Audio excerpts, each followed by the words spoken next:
అంటే నువ్వు ఫార్మసీ చేసి ఇది పెట్టుకున్నావా, లేకపోతే జాబ్ రాక స్టడీ చదువుకొని కూడా ఏది మనకి ఎలాంటి సోర్స్ అనేది లేకుండా పానీపూరి నడిపించుకుందామని డిసైడ్ అయ్యాను?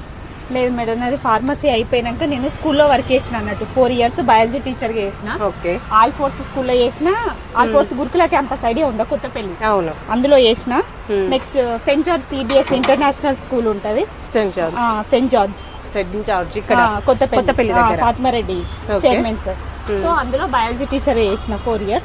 ఆఫ్టర్ దట్ ఏంటంటే నాకు ఓన్ గా సెల్ఫ్ ఎంప్లాయ్మెంట్ అంటే ఇష్టం అన్నట్టు. ఓన్ గా ఏదైనా స్టార్ట్ చేద్దామని ఇట్లా యాక్చువల్గా మెడికల్ షాప్ పెట్టుకుందామంటే ఇన్వెస్ట్మెంట్ లేదు మేడం. ఓకే.